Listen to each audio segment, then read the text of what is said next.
ദൈവത്തിന് മഹത്വം. വളരെ അനുഗ്രഹീതമായ പകൽ സമയത്തിനായി കർത്താവിന്റെ സ്തോത്രം ചെയ്യുന്നു. ഒരുമിച്ച് ഇന്ന് പകലും കർത്താവിന്റെ സന്നിധിയിൽ ഒരു വിശുദ്ധ ആരാധനയായി കടന്നു വരുവാൻ ദൈവം നമ്മുടെ ജീവിതത്തിൽ ഒരുക്കി തന്ന വിലപ്പെട്ട അവസരങ്ങൾക്കായി സ്തോത്രം ചെയ്യുന്ന എല്ലാ ദൈവമക്കൾക്കും കർത്താവായ യേശു ക്രിസ്തുവിന്റെ നാമത്തിൽ സ്നേഹവന്ദനം അറിയിക്കുന്ന വിജയോത്സവമായി നടത്തുന്ന ദൈവത്തെ ഒരു പ്രാവശ്യം കൂടി ഭൂമിയിൽ ആരാധിപ്പാൻ നമ്മുടെ ജീവിതത്തിൽ കർത്താവ് ഒരുക്കി തന്ന വിലപ്പെട്ട അവസരങ്ങൾക്കായി സ്തോത്രം. എല്ലാവരും കർത്താവിൽ ബലപ്പെട്ടിരിക്കുന്നു വിശ്വസിക്കുന്നു. ദൈവത്തിന്റെ കൃപയും കരുതലും സാന്നിധ്യവും ഒക്കെ കഴിഞ്ഞ ദിനങ്ങൾ അനുഭവിപ്പാൻ നമ്മുടെ ജീവിതയാത്രയിൽ ദൈവത്തിന്റെ പരിശുദ്ധാത്മാവ് ഒരുക്കി തന്ന വിലപ്പെട്ട അവസരങ്ങൾക്കായി സ്തോത്രം ചെയ്യുന്നു. വളരെ പ്രാർത്ഥനയോടെ ദൈവവചനത്തിന് മുൻപിൽ നിമിഷങ്ങളായിരിക്കാം. ദൈവത്തിന്റെ ശബ്ദം കേൾപ്പാനുള്ള വാഞ്ചയോടെ താല്പര്യത്തോടെ കർത്താവിന്റെ സന്നിധിയിലായിരിക്കാം. എല്ലാവരും സന്തോഷമായിരിക്കുന്നു.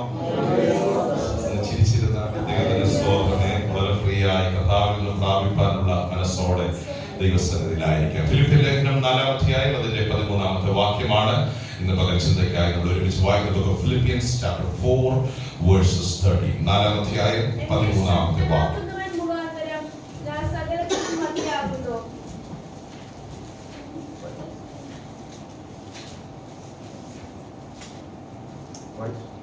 എന്നെ ശക്തനാക്കുന്നവൻ മുഖാന്തരം ഞാൻ സകലത്തിനും മതിയാകുന്നു. എങ്കിലും എന്റെ കഷ്ടതയെ നിങ്ങൾ കൂട്ടായ്മ കാണിച്ചത് നന്നായി. ഫിലിപ്പിയരെ, സുവിശേഷ ഘോഷണത്തിന്റെ ആരംഭത്തിൽ ഞാൻ മക്കെദോന്യയിൽ നിന്ന് പുറപ്പെട്ടാറെ നിങ്ങൾ മാത്രമല്ലാതെ ഒരു സഭയും വരവ് ചെലവ് കാര്യത്തിൽ എന്നോട് കൂട്ടായ്മ കാണിച്ചില്ല എന്ന് നിങ്ങളും അറിയുന്നു. തെസ്സലോനിക്കയിലും എന്റെ ബുദ്ധിമുട്ട് തീർപ്പാൻ നിങ്ങൾ 1-2 വട്ടം അയച്ചു തന്നുവല്ലോ. ഞാൻ ദാനം ആഗ്രഹിക്കുന്നു എന്നല്ല, നിങ്ങളുടെ കണക്കിലേക്ക് ഏറുന്ന ഫലം അത്രേ ആഗ്രഹിക്കുന്നത്. ഇപ്പോൾ എനിക്ക് വേണ്ടുന്നതെല്ലാം ഉണ്ട്, സമൃദ്ധിയുമായിരിക്കുന്നു. നിങ്ങൾ അയച്ചു തന്നത് സൗരഭ്യ വാസനയായി ദൈവത്തിന് പ്രസാദവും സുഗ്രാഹ്യവുമായ യാഗമായി എപ്പഫ്രാത്തോസിന്റെ കയ്യാൽ ഞാൻ പ്രതികരിച്ച് തൃപ്തനായിരിക്കുന്നു. എന്റെ ദൈവമോ നിങ്ങളുടെ ബുദ്ധിമുട്ടൊക്കെയും മഹത്വത്തോടെ തന്റെ ധനത്തിനൊത്തവണ്ണം ക്രിസ്തുയേശുവിൽ പൂർണ്ണമായി തീർത്തു തരും. വളരെ പ്രാർത്ഥനയോടെ ദൈവവചനങ്ങൾ നമുക്ക് ധ്യാനിക്കാം. 13-ാം വാക്യത്തിന്റെ ആദ്യ ഭാഗമാണ് പ്രധാനമായും നിങ്ങളോട് അല്പ നിമിഷങ്ങൾ സംസാരിക്കാൻ ആഗ്രഹിക്കുന്നത്. എന്നെ ശക്തനാക്കുന്നവൻ മുഖാന്തരം ഞാൻ സകലത്തിനും മതിയാകുന്നു. ആ വാക്ക് വളരെ ശക്തമായ ആത്മീയ ചിന്തകളുള്ള ഒരു വാക്കാണ്.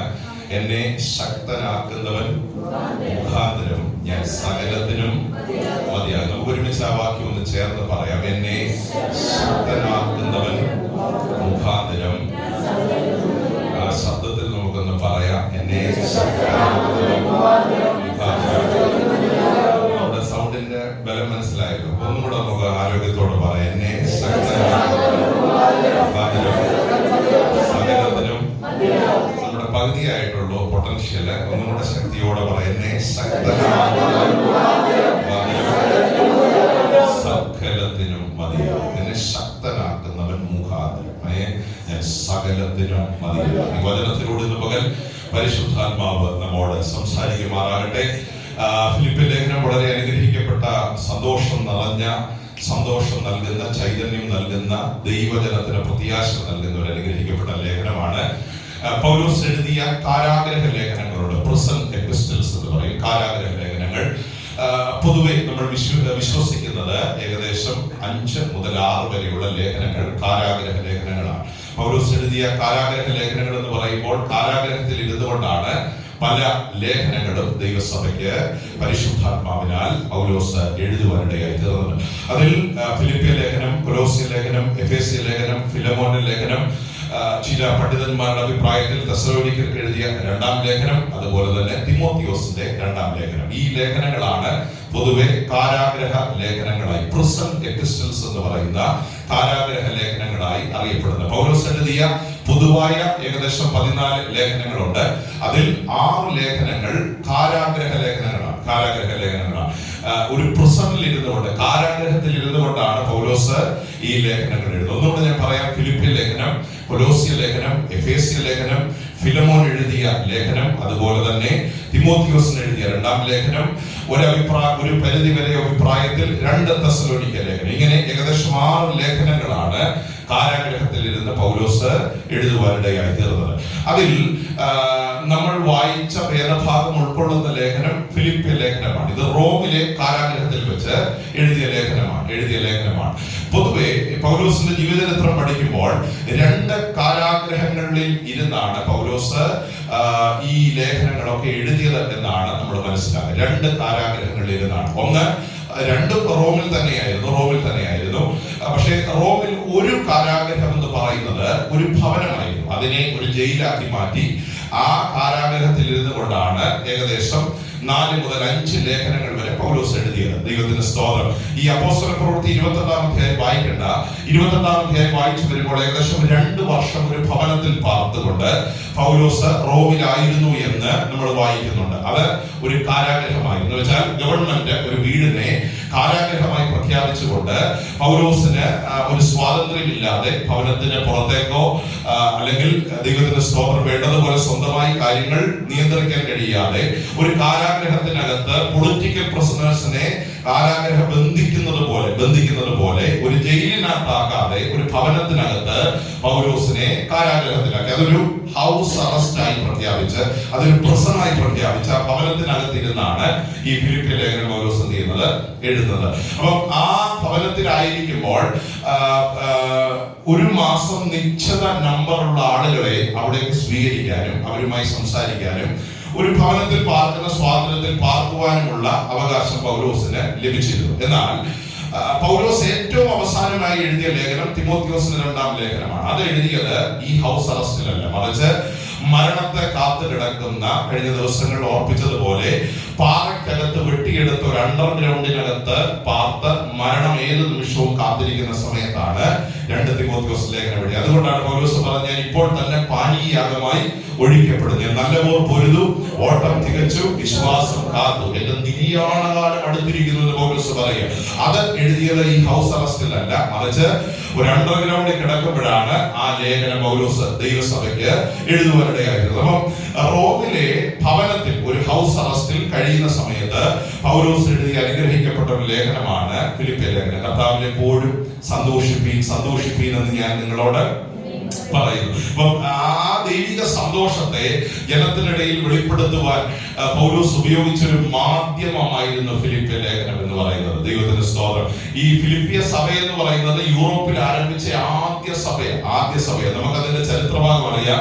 ഒരു പുഴവക്കത്ത് കുറെ സഹോദരിമാർ കൂടിയിരുന്ന് പ്രാർത്ഥിച്ചുകൊണ്ടിരുന്നു. ലുദിയ എന്നൊരു സഹോദരിയെ കുറിച്ച് നമ്മൾ ഒത്തിരി വായിച്ചിട്ടുണ്ട്, പ്രസംഗങ്ങൾ കേട്ടിട്ടുണ്ട്. ആ പുഴവക്കിലേക്ക് പൗലോസ് ഈ പ്രാർത്ഥിക്കുന്ന സഹോദരിമാരുടെ ഇടയിലേക്ക് പൗലോസ് അവിടെ ചെല്ലുകയാണ്. ദൈവത്തിന്റെ സ്തോത്രം. അവിടെ സിനഗോഗില്ല, ആരാധന ക്രമമില്ല, പക്ഷേ പുഴവക്കത്ത് ഒരു കൂട്ടം സഹോദരിമാരിരുന്ന് പ്രാർത്ഥിച്ചുകൊണ്ടിരിക്കുക. അതിന്റെ മധ്യത്തിലേക്ക് ഈ പൗലോസ് എന്ന മിഷണറിയെ, ദൈവവൃത്യനെ ദൈവം അയച്ചു.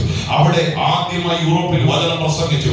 ലുദിയയുടെ ഹൃദയം ദൈവം തുറന്നപ്പം ആ വീടിന്റെ വാതിലും ദൈവം തനിക്ക് വേണ്ടി തുറന്നു. അവിടെ പാർത്ത് കർത്താവിന്റെ വേല ചെയ്തു. ഒത്തിരി ത്യാഗം സഹിച്ചാണ് ഫിലിപ്പിയിൽ സഭ ആരംഭിച്ചത്. ദൈവത്തിന്റെ സ്തോത്രം. കാരാഗ്രഹവാസം ഉണ്ടായി, വളരെയധികം അടികൊള്ളേണ്ടതായി വന്നു. പക്ഷേ ആ കാരാഗ്രഹത്തിനകത്തും ദൈവത്തിന്റെ സ്തോത്രം അവർ പാടി ദൈവത്തെ ആരാധിച്ചു. നമ്മളത് വായിച്ചിട്ടുണ്ട് അല്ലേ? വളരെയധികം മൃഗീയമായ മർദ്ദനങ്ങൾ ഏറ്റിട്ടും അർദ്ധരാത്രിക്ക് അവർ പാടി ആരാധിച്ചത് ഫിലിപ്പിയിലെ കാരാഗ്രഹത്തിലാണ്. ആ കാരാഗ്രഹത്തിലാണ് അടിസ്ഥാനങ്ങളെ കുലുങ്ങത്തക്ക നിലയിൽ ദൈവത്തിന്റെ അത്യന്ത ശക്തി ഇറങ്ങി വരുവാനിടയായി തീർന്നത്. ദൈവമക്കൾ, ആ വേദഭാഗങ്ങൾ വളരെ ശ്രദ്ധിക്കണം. ഞാനിത് പറഞ്ഞു പോകുമ്പോൾ ആ ചിന്തകൾ നിങ്ങളുടെ മനസ്സിൽ വരണം. അർദ്ധരാത്രിക്ക് പൗലോസും ശീലാസും പാടി ദൈവത്തെ ആരാധിച്ചു. ആരാധിച്ചു കൊണ്ടിരിക്കുമ്പോൾ ചങ്ങലകൾ അവരുടെ കയ്യിൽ നിന്ന് ഇളകി വീണു. ആ ചങ്ങലകളെ ഇളക്കി മാറ്റിയ, ആ കാരാഗ്രഹത്തിന്റെ അടിസ്ഥാനങ്ങളെ കുലുക്കിയ, അതിന്റെ ഡോറുകളെ വെട്ടി തുറന്ന ഒരു ഉയരത്തിലെ ശക്തിയെ കുറിച്ച് പൗലോസ് അവിടെ ഓർപ്പിക്കുക. ആ ശക്തി അവിടെ ഇറങ്ങി വന്നപ്പോൾ ദൈവത്തിന്റെ സ്തോത്രം, മനുഷ്യർക്കത് താങ്ങാൻ കഴിഞ്ഞില്ല. ഒരു കാരാഗ്രഹത്തിനും അവരെ ബന്ധിക്കാൻ കഴിഞ്ഞില്ല. അവരുടെ കൈമേൽ, അവരുടെ കാലിലുള്ള ചങ്ങലകളൊക്കെ അഴിഞ്ഞു മാറുവാനിടയായി തീർന്നു. അങ്ങനെയാണ് ഫിലിപ്പിയിൽ സഭ ആരംഭിച്ചത്. ദൈവത്തിന്റെ സ്തോത്രം. ഒരു വ്യക്തി എന്ന് വെച്ചാൽ ഈ ജയിലർ പൗലോസിന്റെ മുൻപിലേക്ക് വന്ന് ചോദിക്കുന്ന ഒരു ചോദ്യം നമുക്ക് കാണാനറിയാം. യജമാനന്മാരെ, രക്ഷ പ്രാപിപ്പാൻ എന്ത് ചെയ്യണം? ആ ചോദ്യത്തിൽ നിന്നാണ് ഒരു സഭയുടെ ആരംഭം ദൈവത്തിന്റെ പരിശുദ്ധാത്മാവ് കുറിച്ചത്. അപ്പം ആ വേദന സഹിച്ച്, അടികൊണ്ട് ത്യാഗം സഹിച്ച് കർത്താവിന്റെ വേല ആരംഭിച്ച ആ പട്ടണത്തിൽ ദൈവത്തിന്റെ സ്തോത്രം, സഭയെ ദൈവം വളർത്തുവാനിടയായി തീർന്നു. ദൈവം സഭയെ വളർത്തുവാനിടയായി തീർന്നു. ആ സഭയ്ക്ക് പൗലോസ് എഴുതുന്ന ലേഖനമാണ് ഫിലിപ്പിയ ലേഖനം എന്ന് പറയുന്നത്. അതിലാണ് നമ്മൾ ഇന്ന് പകൽ വായിച്ച കുറിവാക്യം ഉൾപ്പെടുന്നത്. എന്നെ ശക്തനാക്കുന്നവൻ മുഖാന്തരം ഞാൻ സകലത്തിനും മതിയാകുന്നു. അപ്പം ഈ ശക്തിയെ കുറിച്ച് എനിക്ക് തോന്നുന്നു, ഈ ദൈവത്തിൽ നിന്ന് താൻ പ്രാപിച്ച ശക്തിയെ കുറിച്ച് പൗലോസ് എല്ലാ ലേഖനങ്ങളിലും വാചാലമായി സംസാരിക്കാറുണ്ട്. ദൈവത്തിന്റെ സ്തോത്രം. എനിക്ക് തോന്നുന്നു ഏറ്റവും അധികം പൗലോസ് എഴുതിയതും ഈ ശക്തിയെ കുറിച്ചാണ്. നമ്മൾ ലേഖനങ്ങൾ തുടർച്ചയായി പഠിച്ചാൽ ഈ ലേഖനങ്ങളുടെ എല്ലാം ആകത്തുക യേശുക്രിസ്തുവാണെങ്കിലും ആ യേശുക്രിസ്തുവിൽ താൻ പ്രാപിച്ച ആ ദൈവശക്തിയെ കുറിച്ചും ആ ശക്തി തന്റെ ജീവിതത്തിൽ എന്തൊക്കെ മാറ്റങ്ങൾ വരുത്തിയെന്നും ആ ശക്തി നിമിത്തം തനിക്ക് എന്തൊക്കെ ചെയ്യാൻ സാധിച്ചുവെന്നും പൗലോസ് ജനത്തെ എന്ത് ചെയ്യുക? ഉത്ബോധിപ്പിക്കുക. ദൈവത്തിൽ നിന്ന് ദൈവജനം പ്രാപിക്കുന്ന ശക്തിയുണ്ട്. അത് പെന്തക്കോസ്തുകാർക്ക് കിട്ടുന്നതല്ല, ഹോളിൽ വരുന്നവർക്ക് കിട്ടുന്നതല്ല, പ്രാർത്ഥിക്കുന്നവരുടെ മേൽ ദൈവം പകരുന്ന ഒരു ഉയരത്തിലെ ശക്തിയാണ്. ആ ശക്തിക്ക് പിന്നിൽ ദൈവത്തിന് ഒരു ലക്ഷ്യമുണ്ട്. അത് പകരുന്നത് ദൈവത്തിന്റെ പദ്ധതിയാണ്.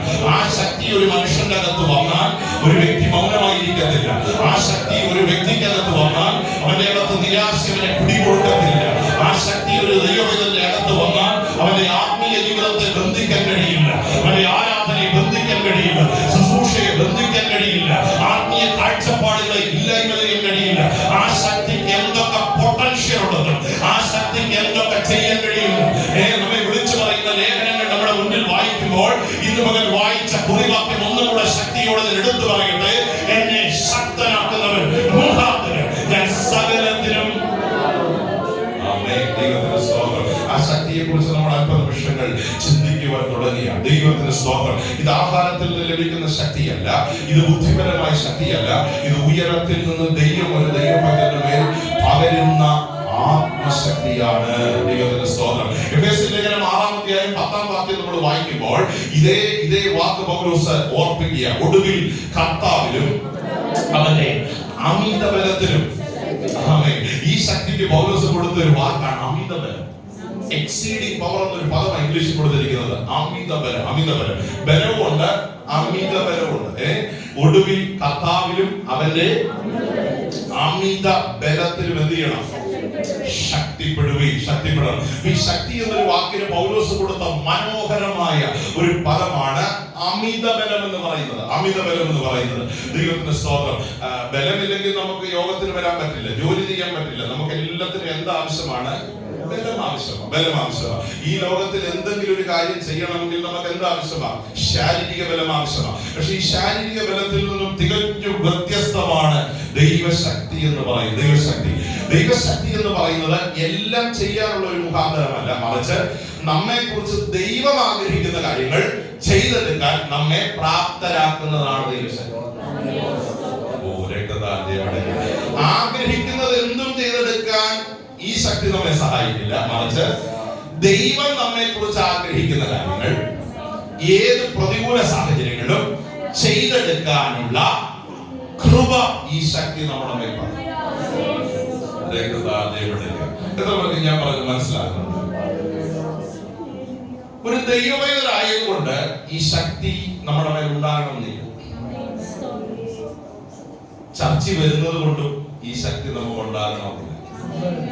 ഇത് പകരപ്പെടുന്നത്, ഇത് പ്രാപിച്ചെടുക്കേണ്ടത്, ഇത് വില കൊടുത്ത് മേടിക്കേണ്ടത്, ഇത് ഉയരത്തിൽ നിന്ന് നൽകപ്പെടേണ്ടത്. പൗലോസ് തന്നെ ഈ ശക്തിയെ കുറിച്ച് പറയുന്ന ഒരു പദം, ഈ ശക്തി ഞങ്ങളുടെ സ്വന്തമല്ല, അത് ദൈവത്തിന്റെ ദാനമത്രേ എന്ന് വരേണ്ടതിന് അത് നിക്ഷേപമായി ഞങ്ങളുടെ മൺപാത്രങ്ങൾ എന്ത് ചെയ്തിരിക്കുകയാണ്. ഈ ശക്തി പകർന്നിരിക്കുന്നത് എവിടെയെന്ന് അറിയാമോ? മൺപാത്രത്തിൽ. മൺപാത്രത്തിന്റെ പ്രത്യേകത എന്താ? എന്ന് പറഞ്ഞു. എന്താ മൺപാത്രത്തിന്റെ പ്രത്യേകത?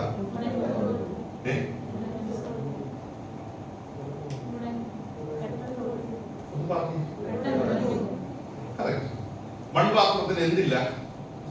ബലമില്ല, ശക്തിയില്ല. ഈ ശക്തിയില്ലാത്ത പാത്രത്തിനകത്താണ് എന്ത് പകരുന്നത്? ഈ പൗലോസ് ഈ പാത്രത്തെ കുറിച്ചൊക്കെ ആവർത്തിച്ച് വാചാലമാകുമ്പോൾ അലൂമിനിയം പാത്രമെന്നോ സ്റ്റീൽ പാത്രമെന്നോ ഒന്നും അല്ല പറയുന്നത്. നമ്മളെ പൗലോസ് എന്തിനോട് ഉപമിക്കുക? നമ്മുടെ കപ്പാസിറ്റി അത്രേ ഉള്ളൂ. മനസ്സിലായോ? നമ്മുടെ കപ്പാസിറ്റി എത്രയേ ഉള്ളൂ. ഏത് നിമിഷവും ഇതെന്ത് ചെയ്യാം. ഈ മൺപാത്രം രൂപപ്പെടുത്തുന്നത് തീക്കകത്താണ്, പക്ഷെ ഇതിനൊട്ടും ബലമില്ല.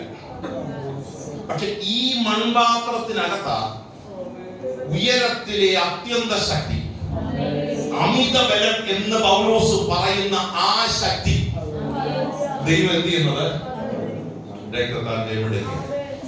അങ്ങനെയെങ്കിൽ ഒരു ചോദ്യം, ഇത്ര വലിയൊരു അമിത ബലം വഹിക്കാനുള്ള കരുത്തി മൺപാത്രത്തിനുണ്ടോ? ഒരിക്കലുമില്ല. ഉയരത്തിലെ ശക്തി പോലെ, ദൈവശക്തി പോലെ, നമ്മൾ ഇടയ്ക്ക് പാടുന്ന പോലെ പരിശുദ്ധാത്മാവേ ശക്തി പകർന്നിടണേ, അവിടുത്തെ ബലം ഞങ്ങൾക്ക് ആവശ്യമുണ്ട്. ഈ ബലം താങ്ങാനുള്ള കരുത്ത് ഈ മൺപാത്രത്തിനില്ല.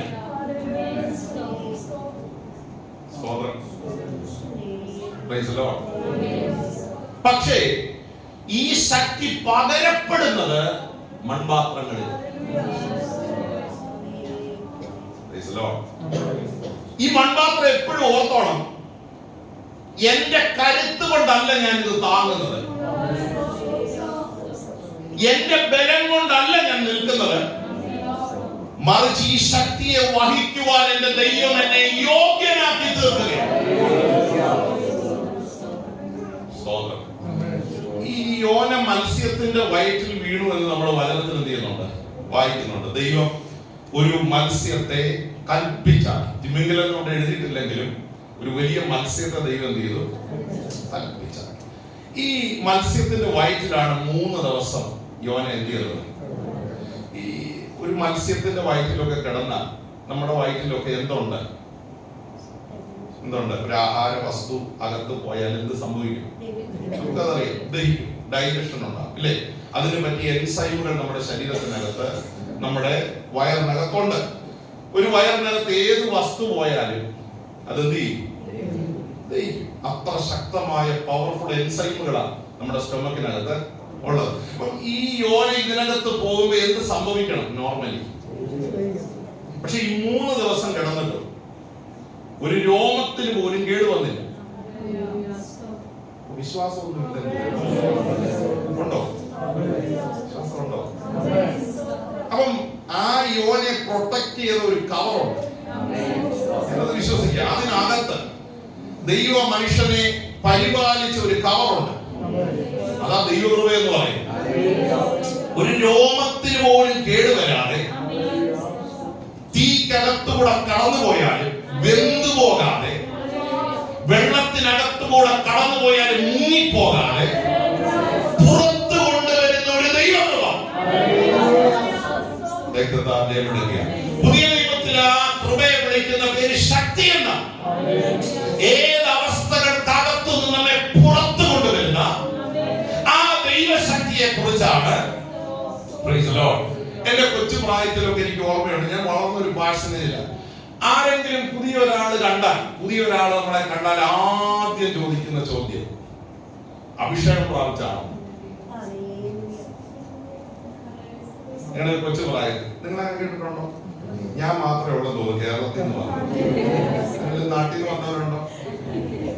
പണ്ടൊക്കെ പ്രായമുള്ളവർ പ്രത്യേകിച്ച് കണ്ടാൽ ആദ്യം ചോദിക്കും മോനെ പേരെന്താണെന്നൊന്നുമല്ല, നോയിൽ മനസ്സിലായി. ആദ്യം ചോദിക്കുന്നത് അഭിഷേകം പ്രാപിച്ച.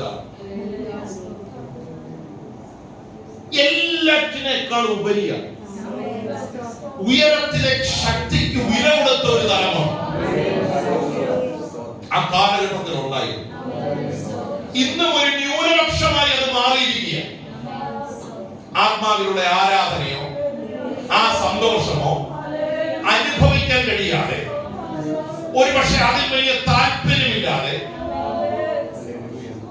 ആരാധന ഒരു ചടങ്ങായി മാറുന്നെങ്കിൽ ഇന്ന് മുതൽ ഒരു ദൈവ നിയോഗം പോലെ, പരിശുദ്ധാത്മാവിന്റെ ഒരു നിയോഗത്തിൽ ഇന്ന് മുതൽ ദൈവദാസനെ വിളിച്ചു പറയുക, ഈ ശക്തി ഏത് വ്യക്തിയുടെ മേലും പകരാൻ ദൈവം വിശ്വസ്തനാണ്.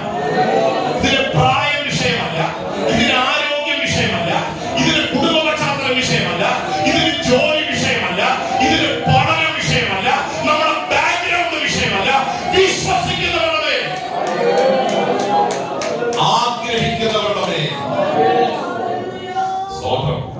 ഈ ശക്തി എന്തിനാ പകരുന്നതെന്ന് അറിയാമോ? നല്ലപോലെ ദൈവത്തെ ആരാധിക്കാൻ. ഈ ശക്തി എന്തിനാ പകരുന്നതെന്ന് അറിയാമോ? വചനം അതിന്റെ പൂർണ്ണ തോതിൽ ഏറ്റെടുക്കാനാണ്. ഈ ശക്തി എന്തിനാ പകരുന്നതെന്ന് അറിയാമോ? വിജയകരമായ ക്രിസ്തീയ ജീവിതം നയിക്കാനാണ്. ദൈവത്തിന്റെ സ്തോത്രം. ആ ശക്തിയുടെ അളവറ്റ വ്യാപാരം ഈ ഹോളിനകത്ത് ഇന്ന് പകരം വെളിപ്പെടണം എന്ന് ആഗ്രഹിക്കുന്ന പെന്തക്കോസ്തിന്റെ ആദ്യ തലമുറകളെ വ്യത്യസ്തമാക്കിയത് ഈ ശക്തി തന്നെ. അവരെ മറ്റുള്ളവരുടെ മുൻപിൽ ഒരത്ഭുതമാക്കി മാറ്റിയത് ഈ ശക്തിയാണ്. അവരുടെ പഠനമോ ബാക്ക്ഗ്രൗണ്ടോ അല്ല. പെന്തക്കോസ്ത് സമൂഹത്തെ മറ്റുള്ളവരുടെ മുൻപിൽ വിലയുള്ളതാക്കി തീർത്തത് ഈ അത്യന്ത ശക്തിയാണ്. Exceeding power. ആ ശക്തിയെ കുറിച്ച് നമ്മൾ അല്പം നിമിഷങ്ങൾ സംസാരിക്കാൻ ആഗ്രഹിക്കുന്നു. ഈ ശക്തി പ്രാപിക്കേണ്ട ദൈവമക്കൾ ഇന്ന് പകൽ പ്രാർത്ഥിക്കണം. അതിന്റെ വലിയൊരു അളവ് നിശ്ചയിക്കുന്നത് ദൈവമാണ്. അളവില്ലാതെ പകരാൻ ദൈവം വിശ്വസിക്കുന്നു. ഈ ലോകത്തിൽ എല്ലാം അളന്നേ തരത്തുള്ളൂ. എല്ലാവരും ഉണ്ടോ? എല്ലാം എന്ത് ചെയ്തോളൂ? സാലറിയും അളന്നേ തരത്തുള്ളൂ. ഉറപ്പുണ്ടോ? ആ ചുമ്മാ 100 റിയാൽ ഇരിക്കട്ടെ എന്ന് പറഞ്ഞാൽ തരുമോ? അളന്നേ തരത്തുള്ളൂ. ബൊഫയാന്ന് പറഞ്ഞാലും അതിനൊരു ലിമിറ്റുണ്ട്. ഈ ലോകത്തെല്ലാം അളന്നേ കിട്ടത്തുള്ളൂ. എല്ലാറ്റിനും എന്തുണ്ട്? സ്വതന്ത്രം. എല്ലാറ്റിനും ഒരു പരിധിയുണ്ട്. പക്ഷെ ലിമിറ്റ് ഇല്ലാത്ത ഒറ്റ കാര്യമുണ്ട്. അത് ദൈവം പകരുന്ന ദൈവശക്തി. ഇത് പകരപ്പെടാൻ ഒറ്റ മാർഗം കണ്ണുനീരോടെ പ്രാർത്ഥിക്കണം. ഹൗസ് അറസ്റ്റിൽ ഇരിക്കുമ്പോഴും പൗലോസ് സംസാരിക്കുന്ന ഈ ശക്തിയെ കുറിച്ചൊക്കെ ഞാനിങ്ങനെ ചിന്തിക്കുക. ഫിലിപ്പി ലേഖനമൊക്കെ വായിക്കുമ്പോൾ കൊലോസ്യ ലേഖനം, എഫേസ്യ ലേഖനം ഒക്കെ കാലാകാല ലേഖനങ്ങളാണ്. ഒരു നിരാശയുടെ വാക്ക് പോലും നമുക്ക് അതിനകത്ത് എന്ത് ചെയ്യാൻ പറ്റത്തില്ല. എന്റെ കൂടെ ഉണ്ടെന്ന വിശ്വാസം. അതിന്റെ കാരണം ഈ ശക്തി. നീ സന്തോഷം നൽകിയ ഒരു കാര്യം, ഒരു നിരാശയുടെ വാക്കും എടുത്തു പറയാം, ഒരു പിറുപിറുപ്പിന്റെ വാക്ക് എടുത്തു പറയാം, ദൈവത്തെ കുറിച്ച് ഒരു കംപ്ലൈന്റ് പറയാം. ഈ ലേഖനം എഴുതി അവസാനിപ്പിക്കുമ്പോൾ അതിന്റെ പിന്നിൽ വ്യാപരിച്ച ഒരു ശക്തിയുണ്ട്. അപ്പൊ ഈ ശക്തി വ്യാപരിച്ചാൽ എന്റെ അഭിപ്രായം എല്ലാ കംപ്ലൈന്റും, എല്ലാ നിരാശയും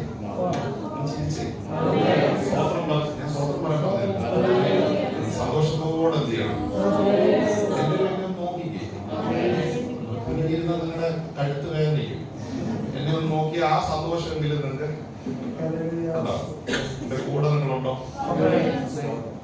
എല്ലാ നിരാശകളും മാറാൻ ഒറ്റ മാർഗം ഈ ശക്തി വ്യാപരിക്കും. ഈ ശക്തി ശരിക്കുള്ള ലെവലിൽ വ്യാപരിച്ചാൽ ഒരു സെക്കൻഡ് പോലും ഒരു നിരാശ നമ്മുടെ മനസ്സിനകത്ത് ഒരു പുറുപുറുപ്പ് കയറുന്നില്ല. അങ്ങനെ ഒരു അഭിഷേകം ഈ ഹോളിനകത്ത് വ്യാപരിക്കണം. ആത്മാവ് ജയിക്കുവാനുള്ള ദൈവശക്തി ഈ ഹോളിനകത്ത് വ്യാപരിക്കട്ടെ എന്ന് ഞാൻ ആത്മാർത്ഥമായ ദൈവസന്നിധിയിൽ പ്രാർത്ഥിക്കുന്നു. ഈ ദൈവശക്തിയെ കുറിച്ച് ഞാൻ കഴിഞ്ഞ ദിവസങ്ങളിൽ ഇങ്ങനെ വചനത്തിൽ ധ്യാനിച്ചപ്പോൾ ദൈവത്തിന്റെ ആത്മാവ് 3 കാര്യങ്ങൾ എന്നെ പഠിപ്പിച്ചു. ഈ ശക്തി എന്തിനാണ് ദൈവം തരുന്നത്, എന്തിനാണ് ദൈവം തരുന്നത്, അതിന്റെ 3 വശങ്ങൾ ദൈവത്തിന്റെ ആത്മാവിനെ ചിന്തിപ്പിച്ചു. അത് നമ്മൾ അല്പം നിമിഷം ഒന്ന് ചിന്തിക്കാം. ഒന്ന്, പിശാചിനെ ജയിക്കാൻ നമുക്ക് ദൈവശക്തി ആവശ്യമാണ്. Overcome Satan we need the strength. പിശാചിനെ ജയിക്കാൻ നമുക്ക് ദൈവശക്തി ആവശ്യമാണ്. 2, ദൈവത്തോട് അടുക്കാൻ നമുക്ക് ദൈവശക്തി ആവശ്യമാണ്. To come close to God we need the strength. ദൈവത്തോട് അടുത്ത് വരാൻ നമുക്ക് ദൈവശക്തി ആവശ്യമാണ്. 3, പൗലോസ് ഓർമ്മിക്കുന്നത് വിശ്വാസത്തിൽ നിലനിൽക്കാൻ ദൈവശക്തി ആവശ്യമാണ്. To stay firm in faith we need the strength. ആ 3 കാര്യങ്ങൾ ഒന്നുകൂടെ ഞാൻ പറയാം, എന്റെ കൂടെ നിങ്ങൾ വരണം. 1, പിശാചിനോട് എതിർത്ത് നിൽക്കാൻ നമുക്ക് ദൈവശക്തി ആവശ്യമാണ്. 2, ദൈവത്തോട് അടുത്ത് വരാൻ നമുക്ക് ദൈവശക്തി ആവശ്യമാണ്. 3, വിശ്വാസത്തിൽ നിലനിൽപ്പാൻ നമുക്ക് ദൈവശക്തി ആവശ്യമാണ്. നമ്മുടെ കാഴ്ചപ്പാടിൽ ഈ മൂന്നിൽ ഏറ്റവും ശ്രദ്ധേയമായി നമുക്ക് തോന്നുന്നത് ഈ മൂന്ന് കാര്യങ്ങളിൽ ദൈവശക്തി നമുക്ക് വേണമെന്ന് നമ്മൾ ആഗ്രഹിക്കുന്ന ഘട്ട എപ്പോഴായിരിക്കും? ഞാൻ മൂന്ന് കാരണങ്ങൾ പറഞ്ഞു. ഒന്ന്, പിശാചിനെ ജയിക്കാൻ. രണ്ട്, ദൈവത്തോട് അടുത്ത് വരാൻ. മൂന്ന്, വിശ്വാസത്തിൽ നിലനിൽക്കാൻ. ഈ മൂന്നിൽ ശക്തിയെ കുറിച്ച് നമ്മൾ ചിന്തിക്കുന്നത് തന്നെ എപ്പോഴായിരിക്കും?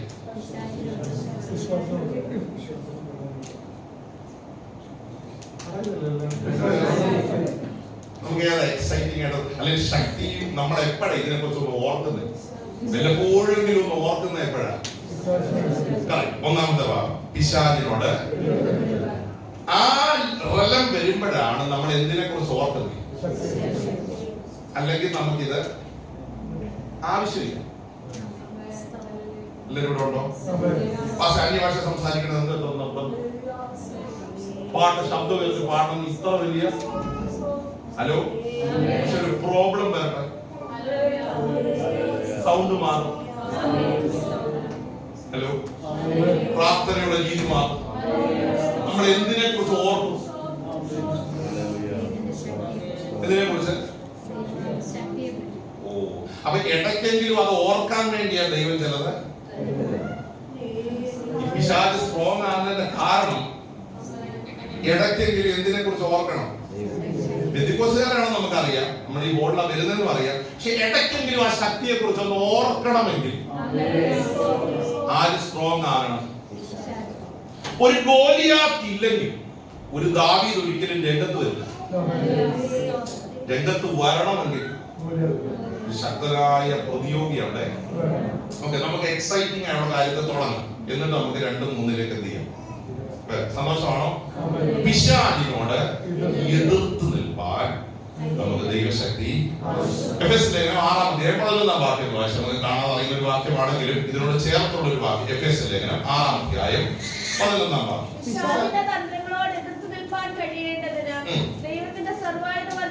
വളരെ അർത്ഥവത്തായ ഒരു വാക്കാണ് നമ്മൾ വായിച്ചത്. പിശാചിന്റെ തന്ത്രങ്ങളോട് എതിർത്ത് നിൽപ്പാൻ കഴിയണം. ഞാൻ ഈ ലേഖനങ്ങളൊക്കെ ശാന്തമായ ഒരു അല്പനിമിഷങ്ങൾ വായിച്ചപ്പോൾ പിശാചിന്റെ ശക്തി എന്നൊരു വാക്ക് ഞാൻ വായിച്ചില്ല. പിശാചിനോട് ബന്ധപ്പെട്ട് പൗലോസ് ഉപയോഗിക്കുന്ന വാക്ക് തന്ത്രം. ദൈവശക്തി എന്നൊരു വാക്ക് പൗലോസ് ഉപയോഗിക്കുന്നുണ്ട്, the almighty strength. പക്ഷെ പിശാചിന്റെ ശക്തി എന്നൊരു വാക്ക് പൗലോസ് ലേഖനങ്ങൾ എന്ത് ചെയ്യുന്നില്ല, പറയുന്നില്ല. മറിച്ച് പിശാചിന്റെ തന്ത്രങ്ങളോട്. അപ്പൊ എന്റെ ചിന്ത, പിശാചിന്റെ ശക്തി എന്താ? അവന്റെ തന്ത്രങ്ങൾ. ദൈവവുമായി ബന്ധപ്പെട്ട ദൈവശക്തി എന്നൊരു പദം വചനത്തിൽ എന്ത് ചെയ്യുന്നത്? പിശാച് ശക്തനാണെന്ന് ഒരിക്കൽ പോലും പൗലോസ് പറഞ്ഞില്ല. ദൈവം ശക്തനാണ് എന്ന് ഓർപ്പിച്ച പൗലോസ് പിശാച് ശക്തനാണെന്ന് ഒരു തവണ പോലും ഇതകത്ത് കേറണം. നമ്മുടെ അഭിപ്രായത്തിൽ ആർക്കാ ശക്തി? അതുകൊണ്ടല്ലേ പലരും ഇങ്ങനെ നിരാശപ്പെടുന്നത്. നമ്മുടെ ദൈവത്തിന്റെ ശക്തി എന്തെന്ന് പലപ്പോഴും. കഴിഞ്ഞ ദിവസം ഒരു ദൈവദാസൻ, ഒരു ചിന്തകൻ എഴുതിയ ഒരു പുസ്തകം വായിച്ചു എനിക്ക് തോന്നി, ഈ ദൈവശക്തിയേക്കാൾ ഉപരി പെന്തിക്കോസുകാർക്ക് അറിയാവുന്നത്, അത് അർത്ഥവത്തായി എനിക്ക് തോന്നി. ദൈവശക്തിയെ കുറിച്ച് വലിയ അറിവൊന്നും ഇല്ലെങ്കിലും പിശാചിന്റെ ശക്തിയെ കുറിച്ച് പ്രത്യേക അറിവ് നമുക്ക്. അതുകൊണ്ടാണ് ഈ ഭയവും നിരാശയും വിഷമവും ഒക്കെ അകത്തേക്ക് എന്ത് ചെയ്യുന്നത്. പക്ഷെ ഒരിക്കൽ പോലും പൗലോസ് പിശാചിന്റെ ശക്തിയെ ഒരു ലേഖനത്തിൽ പോലും എഴുതി വെച്ചില്ല. മറിച്ച് തന്ത്രം എന്നൊരു പദമാണ് പൗലോസ്.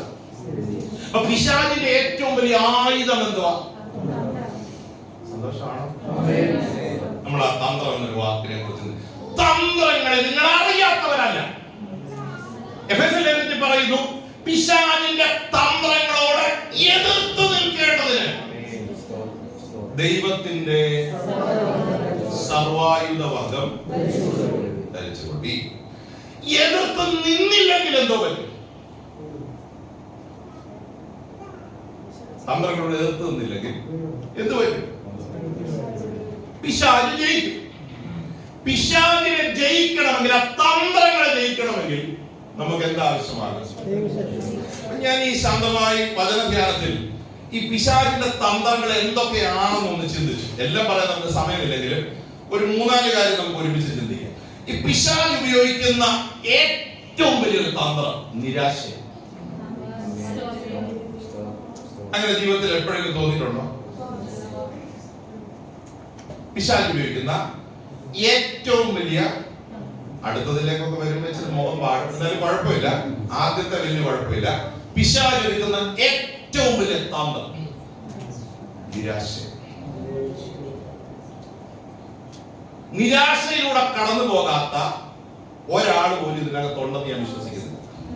സൈക്കോളജി അതിനൊരു നല്ല പേര് കൊടുത്തു, ഡിപ്രഷൻ. എന്താണ് അത്? കേൾക്കാത്തോണ്ട് അതിന്റെ ഒരു സന്തോഷമില്ല.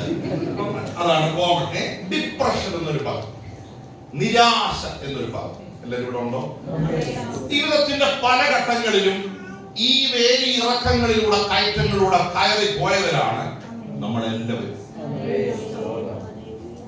ഏലിയാവ് എന്ന മനുഷ്യൻ പോലും ഈ പ്രോസസ്സിലൂടെ കടന്നുപോയവരാണ്. അതുകൊണ്ട് ഒരിക്കൽ പറഞ്ഞത്, മതി യഹോവേ, ഞാൻ എന്റെ പിതാക്കന്മാരെക്കാൾ ഒട്ടും ശ്രേഷ്ഠനാണ്. എന്റെ പ്രാണനെ എന്ന് സത്യം പറഞ്ഞ ഇസബേൽ എഴുതി വെച്ചെന്തുവാ? നാളെ ഈ നേരത്ത് നിന്നെയും അവരെ പോലെ. ചിലരുടെ മോൻ കണ്ടിട്ട് ബൈബിളിൽ എവിടെ ഈ ഏലിയാവ്, ആരാണ് ഏലിയാവ് എന്നുള്ള പറ്റില്ല. അറിയാമോ ഏലിയാവിനെ കുറിച്ച്? നമ്മൾ ഈ സൺഡേ സ്കൂളിൽ പഠിപ്പിക്കും. അതുകൊണ്ട് ഞാനത് അറിയാവുന്നുള്ള ചിന്തയിലാണ് ഹയർ ലെവലിലോട്ട് പോകുന്നത്. സ്തോത്രം. ഏലിയാവ് കർമ്മേലിൽ പ്രാർത്ഥിച്ച് തീ ഇറക്കിയ മനുഷ്യനാണ്. പക്ഷെ തീ ഇറക്കിയ മനുഷ്യനെ ഒരു ലെറ്റർ കൊണ്ട് ഇസബേൽ പേടിപ്പിച്ചു. നാളെ ഈ നേരത്ത് ആ പ്രവാചകന്മാരെ പോലെ നിന്നെയും ആക്കും എന്ന് വെച്ചാൽ നിന്റെ ജീവനെ എടുക്കുമെന്ന് അതിന്റെ അർത്ഥം. ഒരു ദിവസത്തെ ദൂരം ചെന്ന് ഒരു ചൂരച്ചെടിയുടെ അടിയിക്കണമെന്ന് പറഞ്ഞു, മതി യഹോവേ, എന്റെ പ്രാണനെ അങ്ങ് എടുത്തോളം എന്ന് വെച്ചാൽ ഈ പറഞ്ഞ 2 കാര്യം സെയിം അല്ലേ? ഇസബേൽ പറഞ്ഞത് എന്തുവാ? നാളെ നിന്റെ ജീവനെ ഞാന്. ഈ ഏലിയാവ് പ്രാർത്ഥിച്ചത് എന്തുവാ? ഇനി ജീവിക്കണ്ട, എന്റെ പ്രാണനെ അങ്ങ്. അപ്പം ന്യായമായിട്ട് ഏലിയാവ് ചെയ്യേണ്ടത് അമ്മാമ്മയുടെ മുമ്പിൽ പോയി എന്റെ ജീവനെ എടുത്തോളം എന്ത് ചെയ്താൽ മതി? പ്രാർത്ഥിച്ച 2 എന്താ? ഹലോ, ചിലപ്പോ എനിക്ക് തോന്നുന്നു നമ്മൾ പ്രാർത്ഥിക്കുന്ന ഒന്നാണെങ്കിലും നമ്മൾ ഉദ്ദേശിക്കുന്ന എന്തായിരിക്കും? ഹലോ, യോ എന്റെ പ്രാണനെ അല്പകാലം കൂടെ എന്ത് ചെയ്യണം? ഇവിടെ ഉണ്ടോ? ഏലിയാവ് പ്രാർത്ഥിച്ചത് എന്റെ പ്രാണനെ എടുത്തോണെന്നാ. പക്ഷെ അകത്ത് എന്തുവാ? അയ്യോ, അടുത്തൊന്നും എന്ത് ചെയ്യരുത്. അതുകൊണ്ട് പേടിച്ചു പോയത്. അതുകൊണ്ടാ നിരാശയകത്ത്. അപ്പൊ ശ്രദ്ധിക്കണം, ഏലിയാവ് എന്ന ശക്തനായ മനുഷ്യൻ പോലും ഈ പ്രോസസ്സിലൂടെ കടന്നുപോയ വ്യക്തിയാണ്. മനസ്സിനകത്ത് എന്തുണ്ടാകും? പിശാച് ഒരുക്കുന്ന ഏറ്റവും വലിയ തന്ത്രമാണ് എന്ത്? ഈ നിരാശ ഒരു വ്യക്തിയുടെ അകത്ത് കയറിയാൽ ഒന്ന് കൈയടിക്കാൻ പോലും പറ്റും. ഗ്യാരണ്ടി. പോട്ടെ, ഒന്ന് ചിരിക്കാൻ പോലും പറ്റില്ല. സത്യമാണോ? ഞാൻ എപ്പോഴും പറഞ്ഞു, ഇവിടെ ചിരിച്ചില്ലെങ്കിൽ, ഇവിടെ സന്തോഷിച്ചില്ലെങ്കിൽ നമുക്ക് വേറെ എങ്ങും എന്ത് ചെയ്യാൻ പറ്റില്ല. നമുക്ക് ഏറ്റവും സന്തോഷിക്കാൻ പറ്റിയ ഒരിടം എന്തോ? അവർക്കെന്തോ വർഷങ്ങൾക്ക് മുമ്പ് ഞാൻ ആദ്യം ഇവിടെ വന്ന സമയത്ത് ചർച്ച ഒരു പുതിയ ഹോൾ എടുത്തു. അപ്പൊ പുതിയ ഹോൾ എടുത്ത് അപ്പൊ അന്ന് ആരാധന നടക്കുമ്പം സെക്രട്ടറി ആയിരുന്ന സൗരം പറഞ്ഞു, അന്ന് 1 മണിക്കൂറിന് 200 റിയാലാണ് വാടക. 1 മണിക്കൂറിന് 200 റിയാൽ. അപ്പം സെക്രട്ടറി പറഞ്ഞു, സ്വോത്രം പറയുന്നെങ്കിൽ 1 മണിക്കൂറിന് 200 റിയാൽ കൊടുത്തിട്ടാ ഇത് ചെയ്യുന്ന ഓർമ്മയിൽ എന്ത് ചെയ്യണം? ഹലോ, എനിക്ക് നമ്മൾ എന്ത് കൊടുക്കുന്നുണ്ട്? ചുമ്മാതെ അവിഞ്ഞ സ്വോത്രം ഒന്നും 1 മണിക്കൂർ 200 റിയാൽ കൊടുത്തിട്ട് നമ്മൾ എന്ത് ചെയ്യുന്നത്? ആ ബോധ്യത്തിൽ എന്ത് ചെയ്യണം? ഇവിടെ നമ്മള് അത്രയും കൊടുക്കുന്നില്ലെങ്കിലും ഏകദേശം ആ പവറിൽ എന്ത് ചെയ്യണം? എല്ലാവരും ഇവിടെ ഉണ്ടെന്ന് സ്തോത്രം. മാക്സിമം ദൈവം നമുക്ക് തരുന്ന ടൈം ഈ ഹോളിനകത്ത് യൂട്ടിലൈസ് ചെയ്യണം. ഇതിനകത്ത് നിരാശയിട്ട് പിശാച് നമ്മളെ ബന്ധിക്കരുത്. ആരാധനയോ വചന ശുശ്രൂഷയോ ആത്മീയ സന്തോഷത്തെയോ വചനത്തിന്റെ ശക്തിയോ ഇവിടെ വെളിപ്പെടുന്നതിന് തടസ്സമായി പിശാച് ഒരു നിരാശയും ഇതിനകത്ത്, ഈ നിരാശ അകത്ത് കയറിയാൽ മൈൻഡിനെ ബന്ധിച്ചു കളയും. നമുക്ക് അനങ്ങാൻ പോലും പറ്റില്ല. നമ്മുടെ മൈൻഡ് ചലിക്കില്ല, നമ്മുടെ കൈ ചലിക്കില്ല, നമ്മുടെ ശരീരം പ്രതികരിക്കില്ല. ഇത് പിശാചിന്റെ ഏറ്റവും വലിയ ആയുധമാണ്.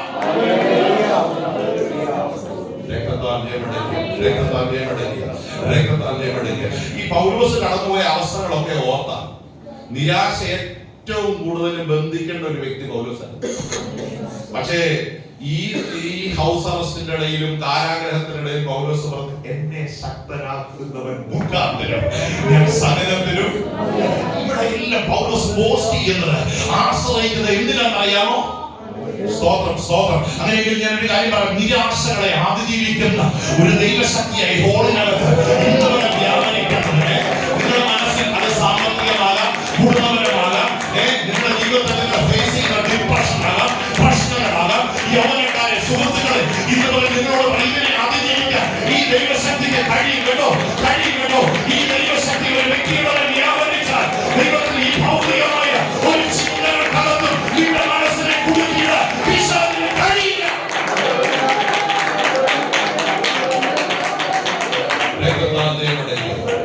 ഓഫീസിലുള്ള കാര്യങ്ങളുണ്ടാകാം, കുടുംബ വിഷയങ്ങളുണ്ടാകാം, ലോണുണ്ടാകാം, മാനസിക സമ്മർദ്ദങ്ങളുണ്ടാകാം.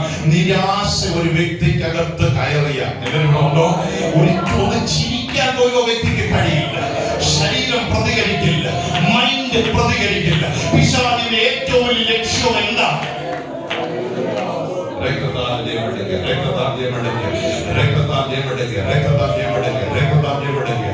നാളത്തേക്ക് വെയിറ്റ് ചെയ്യരുത്. ഇന്ന് ആ ദൈവശക്തി പ്രാപിച്ച് ഈ നിരാശയുടെ മണ്ഡലങ്ങൾ എന്ത് ചെയ്യണം? ഏറ്റവും വലിയ ആയുധമാണ് നിരാശ. നിരാശ അത് നമ്മുടെ മൈൻഡിനെ വല്ലാത്ത തകർത്ത് കളയും. ഇങ്ങനെ വളരെ ധ്യാനിച്ചു വന്നപ്പോൾ പൗലോസ് എഴുതിയ ലേഖനങ്ങൾ ഞാൻ ഇങ്ങനെ അവതരിപ്പിച്ചപ്പോൾ പിശാച് ഉപയോഗിക്കുന്ന മറ്റൊരു മാർഗത്തെ കുറിച്ച് പരിശുദ്ധാത്മാവിന്റെ ഹൃദയത്തിൽ നൽകി. ദൈവത്തിന്റെ സ്തോത്രം. ഈ പിശാച് ഉപയോഗിക്കുന്ന ഒരു രണ്ടാമത്തെ മാർഗം എന്ന് പറയുന്നത് താല്പര്യക്കുറവ്. ദൈവസന്നിധിയിൽ എന്ത് വരുന്നു? നമ്മുടെ ആ സന്തോഷത്തെ, ആത്മീയ താല്പര്യത്തെ എന്ത് ചെയ്യും? ഈ ശക്തി വ്യാപരിച്ചാൽ ഈ സാഹചര്യങ്ങളെയൊക്കെ അതിജീവിക്കാൻ നമുക്ക് കഴിയുമെന്ന് ആർക്കറിയാം? താല്പര്യമില്ലാത്ത അവസ്ഥ, ഒന്നിനോടും എന്തില്ല, ഒന്നിനോട് താല്പര്യം. അങ്ങനെ ഒരു അവസ്ഥ നമ്മൾ വന്നിട്ടുണ്ടോ? ഒന്നിനോട് എന്തില്ല, ആ സന്തോഷം നഷ്ടപ്പെടുത്തി കളയും. പിശാച് ഉപയോഗിക്കുന്ന മറ്റൊരു തന്ത്രം വാക്കുകളിൽ നമ്മെ കുടുക്കിക്കളയും.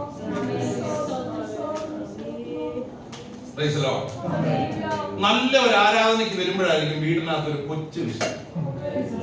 ശ്രദ്ധിച്ചിട്ടുണ്ടോ?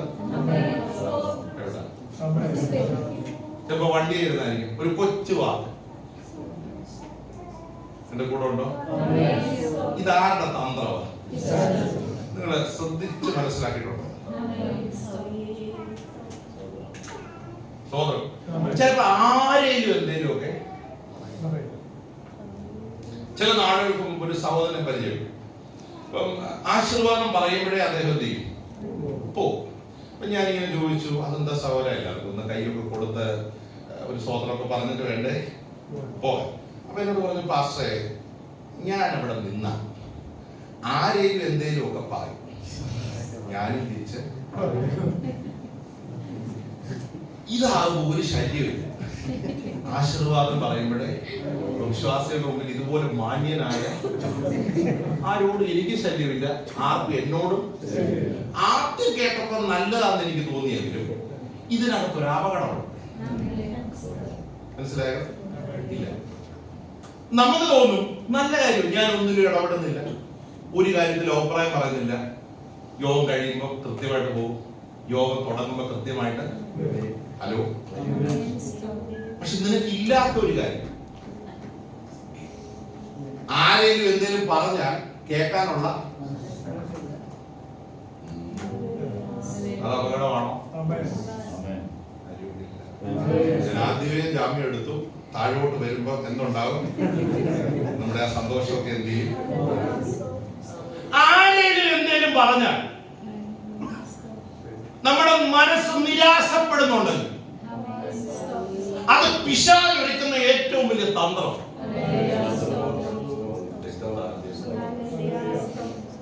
സ്തോത്രം. പണ്ട് നാട്ടിൽ ശുശ്രൂഷിക്കുന്ന സമയത്ത് രണ്ട് ചർച്ചകൾ തമ്മിലുള്ള ഒരു സെമിത്തേരി വിഷയം പരിഹരിക്കാൻ പോയപ്പോ അപ്പുറത്ത് നിൽക്കുന്ന നല്ല അപ്പച്ചന്മാര്, 80 വയസ്സ് 85 വയസ്സുള്ള നല്ല അപ്പച്ചന്മാരാണ്. ഇതിന്റെ ഇടയ്ക്കാണ് നമ്മൾ കയറി എന്ത് ചെയ്യുന്നത്? മുന്നിൽ നിൽക്കുന്ന പാസ്റ്റർ നമുക്ക് ഇടപെടാതിരിക്കാൻ പറ്റില്ല ഈ വിഷയങ്ങളിലൊക്കെ. സ്തോത്രം. അപ്പം നമ്മൾ ദൈവം തന്ന അഭിഷേകത്തിൽ പല കാര്യങ്ങളും അവിടെ എന്ത് ചെയ്തു? ഇവരാരും അനങ്ങിയില്ല. പോകാൻ നേരത്ത് രണ്ടുപേരും തമ്മിൽ പറയുക, ലിപ്സ്റ്റിക് ഇട്ട ഒരു പാസ്റ്റർ അന്ന് ഞങ്ങളെ അടിച്ചമർത്തിയത്.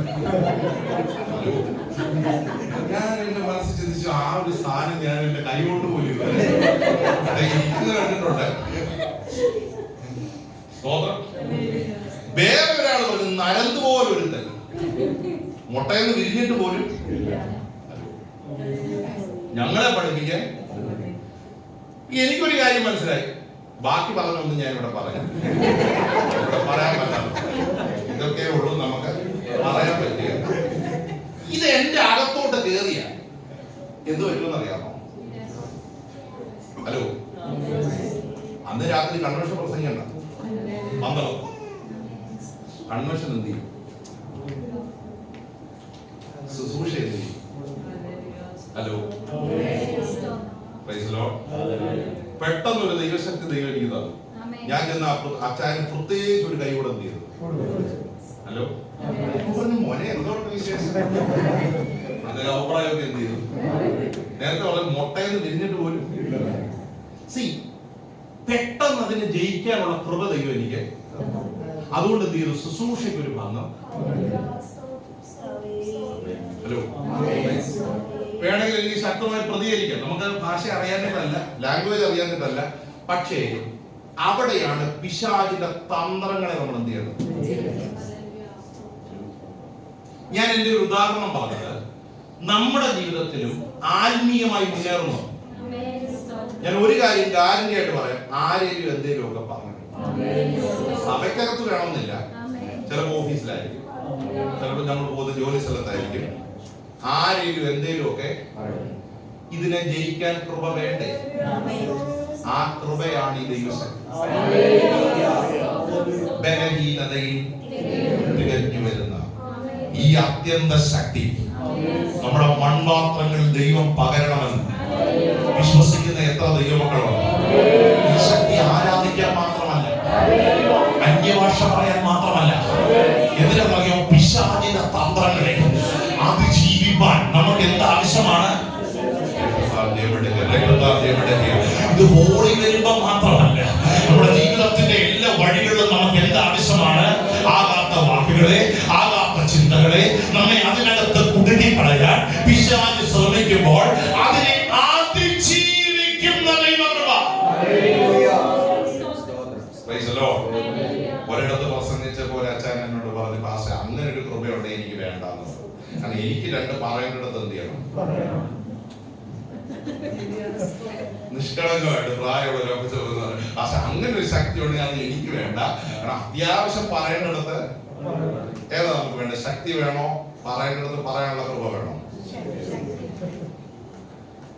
ഞാൻ ആദ്യം പറഞ്ഞു, ഏതാ വേണ്ടേ? ആരും അന്യങ്ങളില്ല, പോലും നോക്കുന്നില്ല. ഏതാ നമുക്ക് വേണ്ടേ? ഏതാ വേണ്ടേ? തന്ത്രത്തെ ജയിക്കണം, തന്ത്രങ്ങളെ ജയിക്കണം. എനിക്കറിയാം മുഖമൊക്കെ ഒരു വിഷമം പോലെ വരുന്നുണ്ട്, പക്ഷെ നിർമ്മല വചനം എന്ന് പോലെ പറയുന്നു, പിശാചിന്റെ തന്ത്രങ്ങളിൽ കുടുങ്ങിപ്പോകരുത്, അവന്റെ ആയുധങ്ങളുടെ മുൻപിൽ പതറിപ്പോകരുത്. രക്തത്താൽ ജയമെടുക്കുക, രക്തത്താൽ ജയമെടുക്കുക, രക്തത്താൽ ജയമെടുക്കുക. അവന്റെ തന്ത്രങ്ങളെ അതിജീവിക്കാൻ ഒരു അഭിഷേകം നമ്മൾക്ക് പകരാൻ ദൈവം വിശ്വസ്തന. ഈ വാക്കിന് ദൈവം കൊടുത്ത ശ്രേഷ്ഠമായ ഒരു തുല്യമായ പദം ദൈവശക്തി എന്നൊരു പദമാണ്. പൗലോസ് പറയും, എന്നെ ഞാൻ സകലത്തിനും എന്ത് ചെയ്യുന്നു? രക്തത്താൽ ജയമെടുക്കുകയാണ്. അപ്പൊ വാക്കുകൾ നമ്മെ കൊടുക്കാൻ, സ്വഭാവത്തിൽ നമ്മുടെ ചിന്തകളിൽ നമ്മെ കൊടുക്കാൻ പിശാച് ശ്രമിക്കും. പക്ഷെ ആ തന്ത്രങ്ങളെ അതിജീവിക്കാനുള്ള ഒരു കൃപ നമ്മൾ എന്ത് ചെയ്യണം? പ്രാപിച്ചെടുക്കണം. എഫെസ്യ ലേഖനം 6-ാം അധ്യായം മുഴുവൻ നമ്മൾ വായിക്കുമ്പോൾ പിശാചിന്റെ തന്ത്രങ്ങളോട് എങ്ങനെ എതിർത്ത് നിൽക്കണം. നമ്മൾ ആ വാക്യങ്ങൾ ഒന്നും കൂടെ വായിക്കാൻ പോവുകയാണ്. ആ 11 വാക്യങ്ങൾ, താഴോട്ടുള്ള വാക്യങ്ങൾ ഒന്ന് വായിക്കാൻ പോയി, ഒന്ന് ശ്രദ്ധിച്ച് വായിക്കണേ. ആ പദങ്ങൾ നിങ്ങൾ ശ്രദ്ധിക്കണം. എങ്ങനെ പിശാചിന്റെ തന്ത്രങ്ങളോട് എതിർത്ത് നിൽക്കണമെന്ന് പരിശുദ്ധനോട് ഓർപ്പിക്കുക. ഒന്ന് വായിച്ചാട്ടെ. പിശാചിന്റെ തന്ത്രങ്ങളോട് എതിർത്ത് നിൽപ്പാൻ കഴിയേണ്ടതിന് ദൈവത്തിന്റെ സർവ്വായുധവർഗ്ഗം ധരിച്ചു. താഴോട്ട് വായിച്ചു. നമുക്ക് പോരാട്ടമുള്ളത് ജഡരക്തങ്ങളോടല്ല, വാഴ്ചകളോടും അധികാരങ്ങളോടും ഈ അന്ധകാരത്തിന്റെ ലോകാധിപതികളോടും സ്വർലോകങ്ങളിലെ ദുഷ്ടാത്മ സേനയോടും. ശ്രദ്ധിക്കണം, പൗലോസ് ഇവിടെ പറയുന്ന വളരെ ശ്രദ്ധേയമായ ഒരു പദം. നമുക്ക് പോരാട്ടമുള്ളത് എന്തോ? ജഡരക്തങ്ങൾ എന്ന് പറയുന്നത്. ആ വാക്ക് നമ്മൾ ഒത്തിരി വായിച്ചു പോയിട്ടുണ്ടെങ്കിലും ആ പദങ്ങൾ നമ്മളൊന്ന് മനസ്സിലാക്കണം. എന്താ ജഡരക്തങ്ങൾ?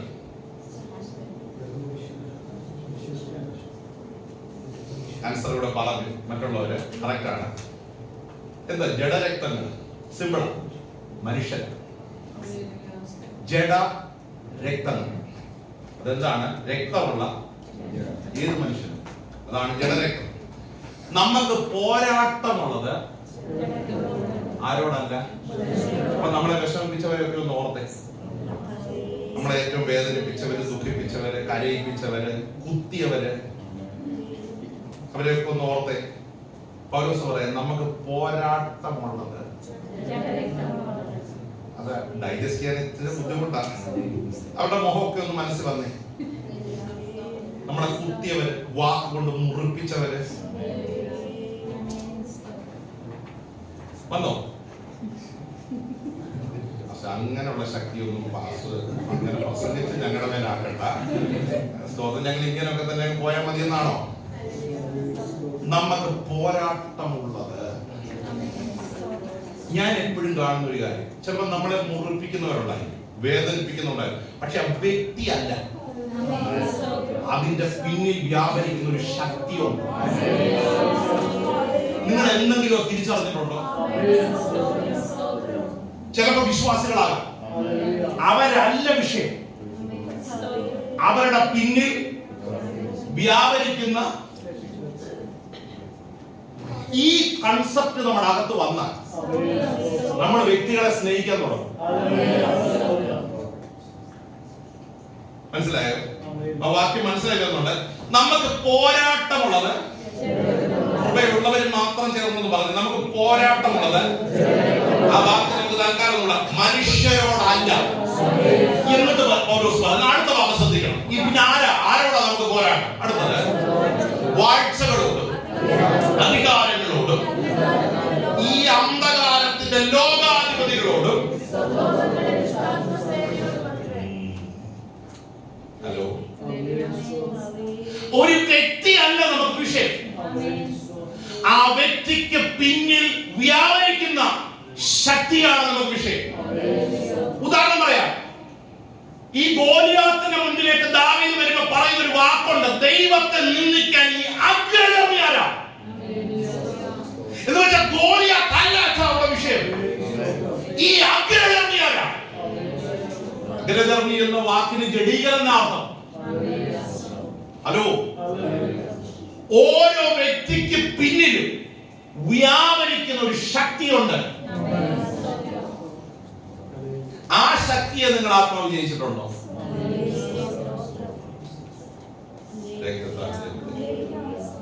ഇല്ലെങ്കിൽ ഇന്ന് പകരം അങ്ങനെ ഒരു ശക്തിക്ക് വേണ്ടി നമ്മൾ ആത്മാർത്ഥമായ ദൈവസന്നിധിയിൽ. ഞാനൊരു കാര്യം പറയാം, നമ്മളെ ഏറ്റവും കൂടുതൽ സ്നേഹിക്കുന്നവരെക്കാൾ നമ്മളെ ഏറ്റവും കൂടുതൽ മുറിപ്പെടുത്തിയവരാ നമ്മളെ പലതും പഠിപ്പിച്ചത്. സത്യമാണോ? എല്ലാവരും ഉണ്ടോ? നമ്മളെ ഏറ്റവും കൂടുതൽ സ്നേഹിക്കുന്നവരെക്കാൾ നമ്മളെ ഏറ്റവും കൂടുതൽ ക്രിട്ടിസൈസ് ചെയ്തവരാണ് നമ്മളെ ഒരുക്കിയത്,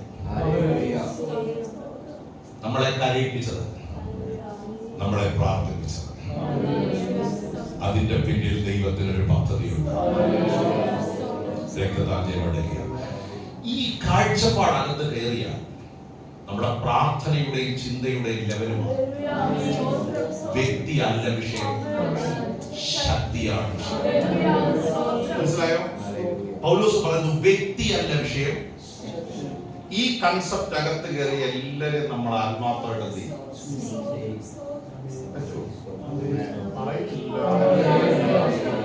എല്ലാവരും മൗനമാണ്.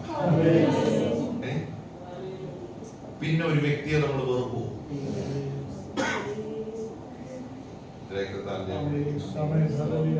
ഞാൻ ശുശ്രൂഷ ചെയ്തൊരു കാര്യം പറയാം. ഒത്തിരി സ്നേഹിക്കുന്നവരെ ആഴ്ചയിൽ ഒന്നേ വിളിക്കും. പക്ഷെ ഏറ്റവും അധികം നമുക്കിട്ട് പണി തരുന്നവരെ ആഴ്ചയിൽ രണ്ടെന്ന് നിൽക്കും.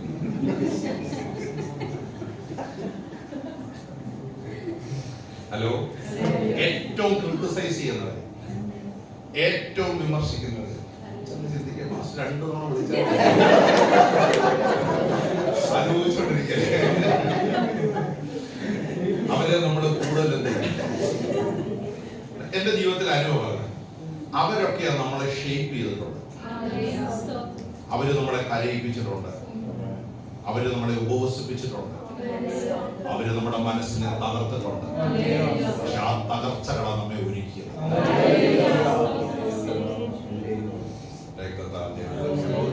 അപ്പൊ അങ്ങനെ ഒരു രണ്ടുപേരെങ്കിലും വേണ്ടേ? ഇവിടെ വേണ്ട, നമ്മുടെ ജീവിതത്തിൽ എവിടെയെങ്കിലും ഒക്കെ വേണ്ടേ നമ്മളെ ഒരുക്കാനും, നമ്മെ ഷേപ്പ് ചെയ്യാനും, നമ്മെ ചില വീട്ടിനകത്ത് ദൈവം ഒരാളെ അങ്ങനെ എന്ത് ചെയ്യും? ദൈവം വെക്കുന്നതാണ്. വാക്കുകൊണ്ട് മുറിപ്പെടുന്നത്. എല്ലാവരും ഇവിടെ ഉണ്ടോ? പക്ഷെ വ്യക്തി അല്ല വിഷയം. പറഞ്ഞേ, ശക്തിയാണ് വിഷയം. ഇതിന്റെ പിന്നിൽ വ്യാപരിക്കുന്ന ഒരു അന്ധകാരമുണ്ടല്ലോ. സ്വർലോകങ്ങളുടെ ദുഷ്ടാത്മസേന, ഇരുട്ടിന്റെ വ്യാപാരം, അതിന്റെ പിന്നിൽ എത്തിക്കുന്നുണ്ട്. ആ വാക്യം മനസ്സിലായെന്ന് വിശ്വസിച്ച് സമയമില്ലാത്തതുകൊണ്ട് വേഗം താഴോട്ട് പോകട്ടെ. അടുത്ത വാക്യം ഒന്ന് വായിച്ചേ. ദുർദിവസത്തിൽ എതിർപ്പാനും സകലവും സമാപിച്ചിട്ട് ഉറച്ചു നിൽപ്പാനും കഴിയേണ്ടതിന് ഈ ദുർദിവസങ്ങളെ പൗലോസ് ഓർപ്പിച്ചിട്ട് പറയുക. പൗലോസ് കടന്നു പോകുന്ന ദിവസങ്ങളും എന്താ? ദുർദിവസം. കാരണം കാരാഗ്രഹത്തില്ല, സ്വാതന്ത്ര്യമില്ല, ശുശ്രൂഷിക്കാനുള്ള അവസരമില്ല, ആരെ വേണ്ടതുപോലെ കാണാനോ പ്രാർത്ഥിക്കാനോ ഉള്ള അനുവാദമില്ല. ദുർദിവസങ്ങളാണ്. പക്ഷെ ദുർദിവസത്തിൽ ഉറച്ചു നിൽപ്പാൻ വാക്കുകളൊക്കെ എത്ര പവർഫുള്ളാണ്. ഉറച്ചു നിൽക്കാൻ കഴിയേണ്ടതിന് ദൈവത്തിന്റെ സർവായുധവർഗം പൗലോസ് ഒരു യുദ്ധമുഖത്ത് നിൽക്കുന്ന ഒരു ഭടനോട് നമ്മെ ഉപമിച്ചിട്ട് പറയുക. ഒരു യുദ്ധഭടൻ ഏത് നിമിഷവും റെഡിയായിരിക്കുന്നത് പോലെ സർവായുധവർഗം ധരിച്ച് നമ്മൾ എന്ത് ചെയ്യണം? ഈ പിശാചിന്റെ തന്ത്രങ്ങളോട് എതിർപ്പാൻ റെഡിയായിരിക്കണം. അടുത്ത വാക്യം. നിങ്ങളുടെ അരയ്ക്ക് സത്യവും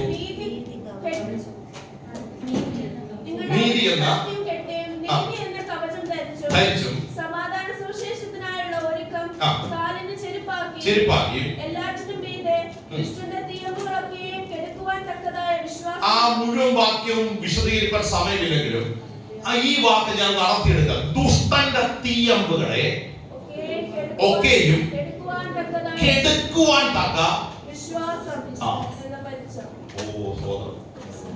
ദുഷ്ടൻ തന്ത്രം ഒരുക്കുന്ന വ്യക്തി മാത്രമല്ല, ദുഷ്ടന്റെ കയ്യിൽ എന്തുണ്ട്? തീ അമ്പുകളുണ്ട്. ഈ അമ്പിന്റെ ലക്ഷ്യം എന്താ? അമ്പ് എന്തിനാ ഉപയോഗിക്കുന്നത്? എന്തിനാ ചെയ്യുന്നത്?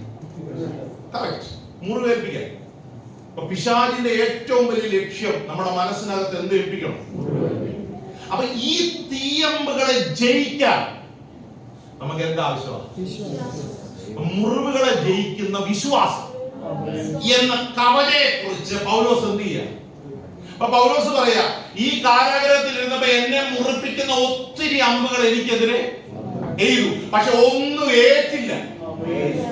ഏക്കാഞ്ഞതിന്റെ കാര്യം വിശ്വാസം എന്ന പരിചയം എടുത്ത് അതൊരു കവചമാക്കി ഞാൻ അതിനെ എന്ത് ചെയ്തു? ഇതിന് നമ്മെ സഹായിക്കുന്ന ഘടകമാണ് ദൈവശക്തി.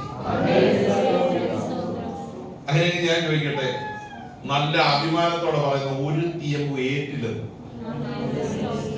നമ്മുടെ ജീവിതത്തിൽ എത്ര ഏറ്റു? അയ്യോ, ആ നമ്പർ എടുക്കാൻ തുടങ്ങിയ മിക്കവാറും അതിനെ എന്ത് ചെയ്തുള്ളൂ? മിക്കവാറും എല്ലാം ഏറ്റിലാണ് അല്ലേ? ഒന്നെങ്കിലും ഏക്കാതെ പോയിട്ടുണ്ടോ? ഉണ്ടോ? പൗലോസിന്റെ ലാംഗ്വേജ് ഉണ്ടോ? ഒന്നുപോലും വച്ചാൽ എന്നെ ഏറ്റില്ല. എന്തോ അഭിഷേകത്തിലാണ് പറയുന്നത്. പിശാച് ഒരു കെണിക്കകത്തും വീണില്ല, ഒരു വാക്കിനകത്തും കുടുങ്ങിയില്ല, ഒരു തീയമ്പകളും എന്റെ ശരീരത്തെ എന്ത് ചെയ്യുന്നില്ല. നിരാശ ഇല്ലാഞ്ഞിട്ടല്ല, വേദന ഇല്ലാഞ്ഞിട്ടല്ല, കാരാഗ്രഹത്തിൽ കിടക്കാഞ്ഞിട്ടല്ല, സാഹചര്യങ്ങൾ അനുകൂലമായിട്ടല്ല, ഇതൊന്നും എന്നെ തൊട്ടില്ല.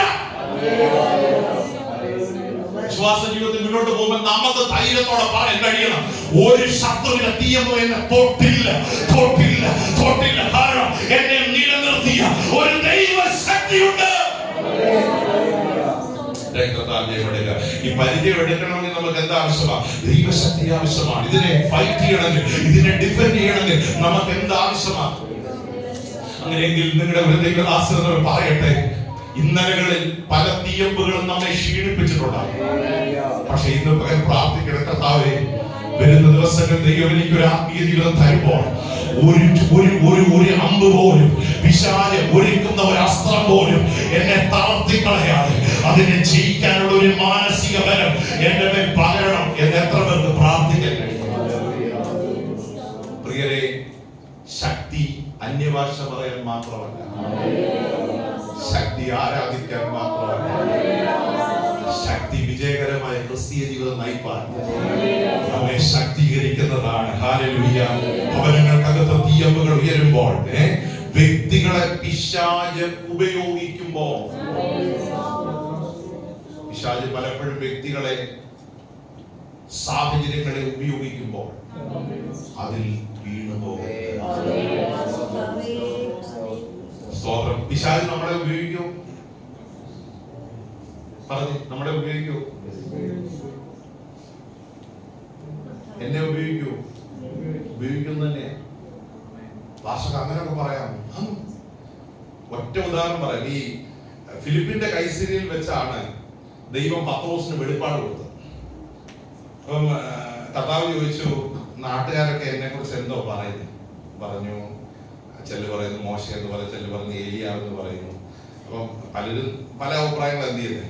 അപ്പം കർത്താവ് ചോദിച്ചു, പോട്ടെ, നിങ്ങൾ എന്നെ കുറിച്ച് എന്തോ പറയുന്നത്? നിങ്ങളുടെ ഒരു അഭിപ്രായം കൂടെ. ഹലോ, എനിക്കൊന്ന് ഇടയ്ക്ക് കർത്താവ് പറഞ്ഞ പോലെ നമ്മളും ഒരു അഭിപ്രായമൊക്കെ ചോദിക്കണം, വേണ്ടേ?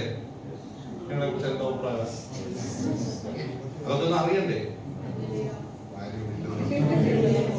അപ്പോഴാണ് നമ്മൾക്ക് ഒന്ന് നമ്മുടെ സ്വയം ഒന്ന് ഇവാലുവേറ്റ് ചെയ്യാൻ. ഹലോ, പത്രോസ് ചാടി പറഞ്ഞു, നീ ജീവനുള്ള ദൈവത്തിന്റെ പുത്രനായ.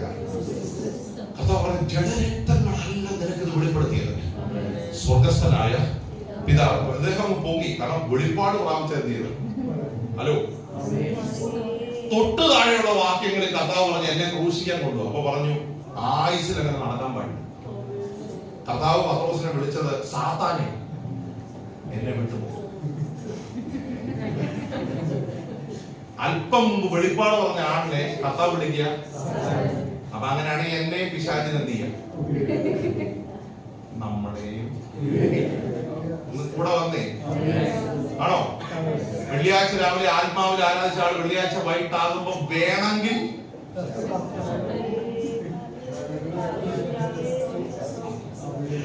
ഏറ്റവും സ്വതന്ത്രം കുറഞ്ഞുള്ള ദിവസം ഇന്നായിരുന്നു. നിനക്ക് ഇഷ്ടമാണോ പ്രസംഗിക്കുന്നത്? സത്യമല്ലേ? പലപ്പോഴും പിശാചിന്റെ ആയുധമായി തീയമ്പുകൾക്കകത്ത് ഇവിടെ കുടുങ്ങി പോകാറില്ലേ?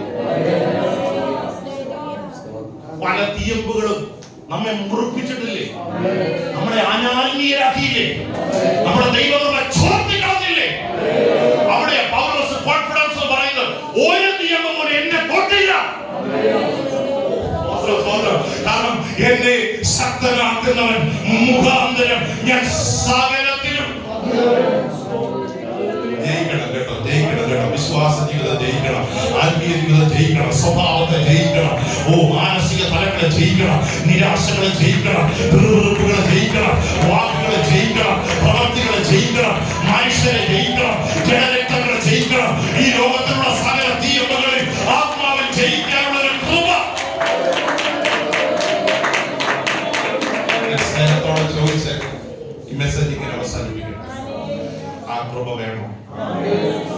അന്നേരം വേണം. ഓരോ വെള്ളിയാഴ്ച വരുമ്പോഴും പൗലോസിനെ പോലെ പറയണം, കഴിഞ്ഞ ആഴ്ച പിശാച് തൊടുത്ത ഒരാമോ എന്നെ തൊട്ടില്ല എന്ന അഭിമാനത്തോടെ പറയാൻ കഴിയുന്ന ഒരു സമയമായി ദൈവത്തിന്റെ ആത്മാവ് നമ്മെ തീർക്കണമെന്ന് ആഗ്രഹിക്കുന്ന എത്ര പേരുണ്ട്?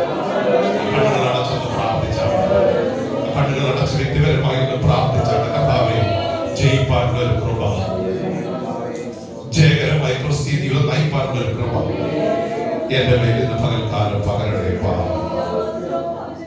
ഈ ശക്തി ആരാധനയ്ക്ക് മാത്രമല്ല, വ്യക്തിപരമായി ഞങ്ങളെ രൂപപ്പെടുത്തുന്നത്. പലതിന്റെ മുൻപിൽ ഞങ്ങൾ വീണ് പോയിട്ടുണ്ട്, ഞങ്ങളുടെ സന്തോഷം ചോർന്നു പോയിട്ടുണ്ട്, ഞങ്ങളുടെ ദൈവകൃപ ഞങ്ങൾ അടിയറ വെച്ചിട്ടുണ്ട്, പിശാചിന്റെ പല തീയമ്പകളും ഞങ്ങൾ ജയിച്ചിട്ടുണ്ട്. ക്ഷമിക്കണം. ആ ഉയരത്തിലെ ശക്തിയാൽ നിറച്ച് ഇതിനെയൊക്കെ അതിജീവിച്ച് മുന്നോട്ട് നീങ്ങുവാനുള്ള കരുത്തും ബലവും ഈ ദിവസങ്ങളിൽ ഞങ്ങളുടെ മേൽ പകരണമേ. വ്യക്തിപരമായി ഒന്ന് പ്രാർത്ഥിച്ചാണ്, എന്നെ ശക്തനാക്കുന്നവൻ മുഖാന്തരം സകലത്തിനും ഞങ്ങളെ മതിയാക്കുന്ന ആ ദൈവത്തിന്റെ കൃപ അനുഭവിപ്പാൻ ഞങ്ങളെ ഒരുക്കണം. വചനത്തിന് മുൻപിൽ തന്നെ സമർപ്പിക്കാം, ദൈവത്തോടെ പ്രാർത്ഥിക്കാം. വചനങ്ങളാൽ കർത്താവ് നമ്മെ അനുഗ്രഹിക്കും.